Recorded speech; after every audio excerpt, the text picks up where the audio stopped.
পল্টুর নতুন বউ বাড়িতে আসা মাত্রই পরিবারের সকলকেই অসম্মান করলো। অন্যদিকে অহনাকে অফিস থেকে জরুরি তলব করা হলো ছুটি নেওয়ার পরও। অফিস আওয়ার শেষ হয়ে যাওয়ার কারণে অহনা যেতে না চাইলেও তাকে জোর করে অফিসে আনা হলো।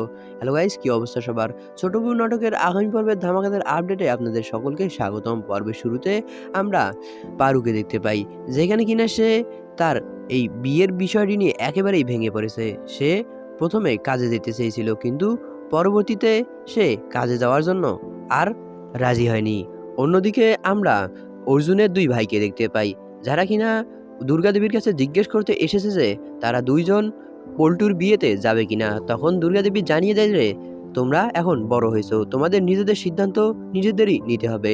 ঠিক সে সময় পল্টুর মা সেখানে তাদের দুইজনকে ডাকতে চলে আসে এবং আমরা পল্টুর স্ত্রীকে দেখতে পাই, যেখানে কিনা পারু তার শাশুড়িকে বলতে থাকে যে আপনার সামনে এত বড় অন্যায় হয়ে যাচ্ছে, আপনি আজ কোনো কথা বলছেন না।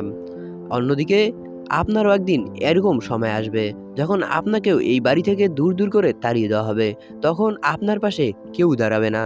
তখন পল্টুর মা বলতে থাকে যে আমি তোমার সঙ্গে কোনো কথা বলতে চাই না। অন্যদিকে দুর্গাদেবী পল্টুর মাকে বলে যে তোমরা যে কত লোভী তা আমি আগে থেকেই জেনে গিয়েছি। তোমরা যেখানে পল্টুকে বিয়ে দিতে যাচ্ছ সেখানে শুধুমাত্র টাকা পয়সা দেখেই বিয়ে দিচ্ছ। যখন নতুন বউ এসে তোমরা যেমন পারুর সঙ্গে আচরণ করেছো, ওর ছিটে ফোঁটাও সহ্য করবে না। পারুর পড়ালেখা হয়তো বা একটু কম ছিল, তাই বলে তোমরা তাকে দিয়ে যা ইচ্ছা তা করিয়েছো, কিন্তু নতুন বউ আসলে তার সামনে তোমরা একেবারেই টিকতে পারবে না। তখন পারুও তার মনের সকল ক্ষোভ তার শাশুড়ির উপর ঝেড়ে দেয়। সে বলতে থাকে যে আপনিও তো আপনার শ্বশুর এবং শাশুড়ির বাড়ি থেকে চলে আসতে হয়েছে। আমি শুনেছি নাকি আপনার স্বামীও আপনার সঙ্গে ঠিক এরকমটাই আচরণ করেছিল। ঠিক সে সময় সেখানে অর্জুন এসে উপস্থিত হয়। অর্জুনকে দেখে পল্টুর মা বলতে থাকে যে তোর দাদারা যাচ্ছে, তুই যাবি না পল্টুর বিয়েতে? তখন অর্জুন বলতে থাকে যে বড় দাদা যাচ্ছে কারণ সে পরিবারের বড়, তার অনেক কিছুই দায়িত্ব আছে। অন্যদিকে মেজো দাদা যাচ্ছে কারণ পিসি এবং পরিবারের সকলেই মিলে তাকে যাওয়ার জন্য জোর করেছে, কিন্তু আমি এই বিয়েতে কোনোভাবেই উপস্থিত হব না। এটা আমার মর্জি, আর আমাকে কেউ কিছু বলতেও পারবে না। ঠিক সে সময় সেখানে পল্টু এসে উপস্থিত হয়। পল্টুকে দেখেই পল্টুর মা তার কাছে চলে যায় এবং পল্টুকে দেখে আমরা পারুকে দেখতে পাই, সে কিনা একেবারেই ভেঙে পড়েছে। অন্যদিকে আমরা পারুকে পল্টুর সম্পর্কে বলতে শুনি যে পল্টু, তুমি হয়তো বা আজকে নতুন পোশাকে তোমাকে একদম সুন্দর দেখাচ্ছে, কিন্তু সবচেয়ে দুঃখের বিষয় এই যে তোমার ভেতরের নিজ মানসিকতা কোনোভাবেই তোমার ভেতর থেকে দূর হবে না। এই বলে সে কাঁদতে থাকে। অন্যদিকে অহনা এবং পরিবারের সকলে মিলে বলতে থাকে যে যারা যারা পল্টুর বিয়েতে যাবেন তারা ভালো করে খেয়ে আসেন, এবং এই বলে তাদের অপমান করতে থাকে। অন্যদিকে আমরা বাড়িতে অহনাকে দেখতে পাই, যে কিনা উপর থেকে নিচেই নামছিল। ঠিক সে সময় তার বসের কল আসে।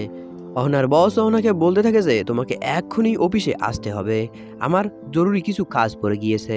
তখন অহনা বলতে থাকে যে আমি তো ছুটি নিয়েছি, তবে এই মাসে সর্বোচ্চ আমি 2 দিনই ছুটি নেওয়ার কথা ছিল এবং আজকে সহ 2 দিন পূর্ণ হলো, কিন্তু এখন তো প্রায় 5টা বেজে গেল। প্রায় 5:30টার সময় হয়তো বা অফিস বন্ধই করে দেবে, আমার যেতে যেতে 5:30 পার হয়ে যাবে, সুতরাং আমি কিভাবে যাব অফিসে? তখন সেখানে থাকা তার বস বলতে থাকে যে আমি তোমার জন্য অপেক্ষা করব, তোমাকে খুব দ্রুতই অফিসে আসতে হবে এবং বাড়িতে যতই কাজ থাক না কেন আজকে সেগুলো স্যাক্রিফাইস করে আসতে হবে। ঠিক সেই সময় অহনা অর্জুনকে একথা জানালে অর্জুন চিন্তায় পড়ে যায়। সে বলতে থাকে যে এত আর্জেন্ট তোমাকে অফিস থেকে কেন ডাকছিল? অন্যদিকে আমরা পল্টুকে দেখতে পাই, সে কিনা নতুন বিয়ে করে বউ নিয়ে এসেছে। তাহলে দর্শক পরবর্তী পর্বে কি হতে চলেছে জানতে হলে এক্ষুনি চ্যানেলটিকে সাবস্ক্রাইব করুন। ধন্যবাদ।